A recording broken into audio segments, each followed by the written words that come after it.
so now we're coming to the last limb of an adverse possessor who can make a claim if the land is registered under Land Registration Act 2002.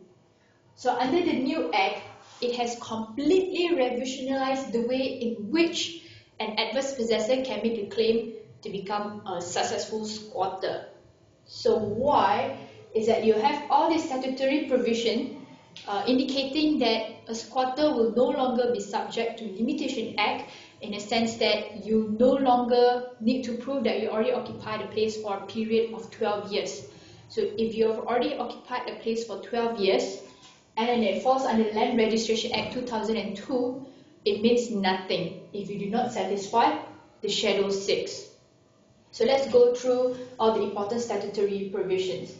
So sections 96 and 98 of the Land Registration Act 2002 stipulates that a claim under registered land will not be subject to Limitation Act 1980 anymore. Means that Section 50 will not come into place. Section 17 also will not come into place, even if you already occupy the place for 12 years. So what will happen is that Section 97 states that Schedule 6 will come into play. So what does Schedule 6 consist of?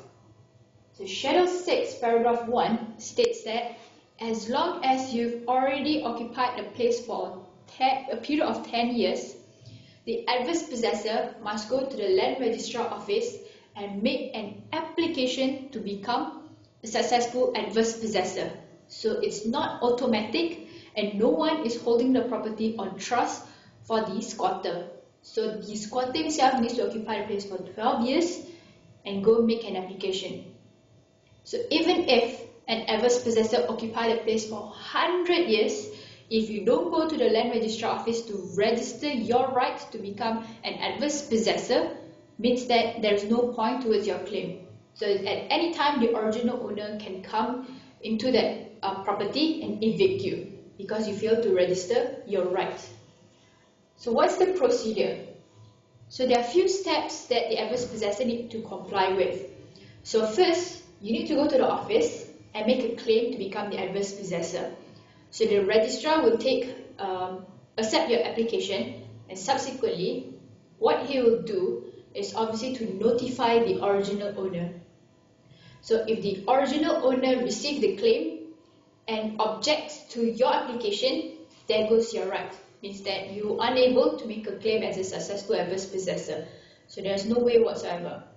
But let's say if you already make a claim, the registrar notifies the original owner and nothing happens, you will or the original owner already indicates of his intention to object. So you'll have an extension of another 2-year period to strengthen your case, to tender further evidence to make a claim that you want to be registered as a valid adverse possessor. So you can assert your claim.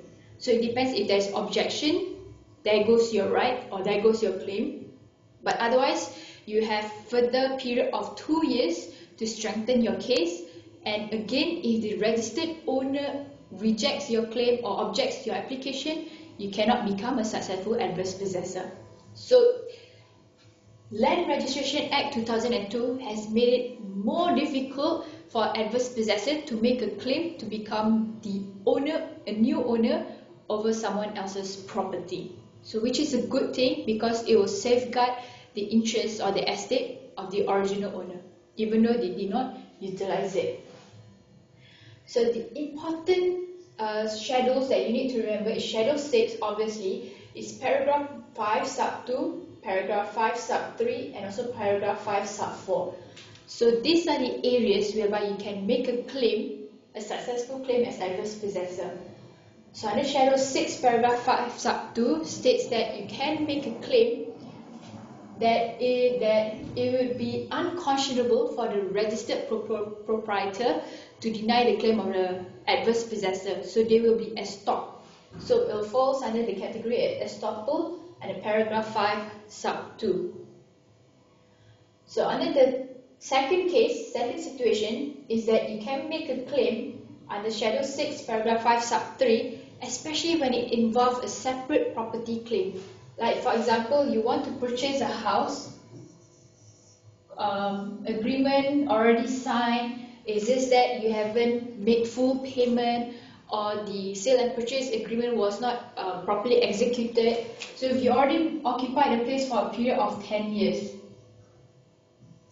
So in this case, because there's already sales and purchase agreement made but it was not properly executed, or if you've paid deposit and you move into the property and you stayed for a period of 10 years before the title being conferred to you, you can make a claim under Schedule 6, Paragraph 5, Sub 3. So it says that you have a property claim, you've already made an agreement with the registered owner to purchase this property, it's just that the title has never been passed to you, you did not register it. So you can make a claim under Separate Property Claim Sub 3.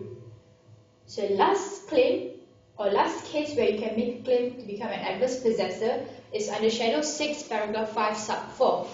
This concerns boundary dispute.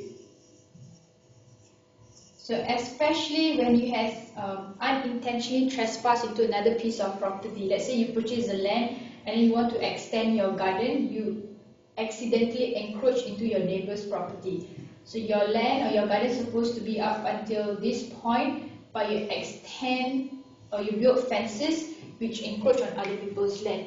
So if you already occupy the place for a period of 10 years, you can actually make a claim under Schedule 6 to become a successful adverse possessor, to claim this part of this property.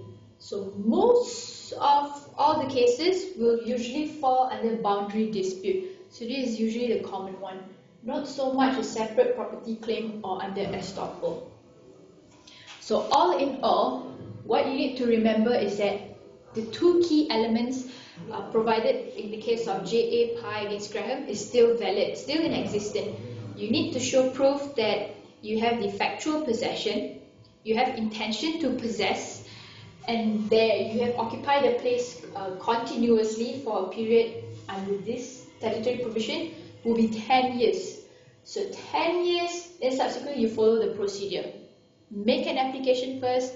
If it's accepted, then you'll become a lawful adverse possessor. But if the original owner objects or rejects towards your application, then your claim will fail.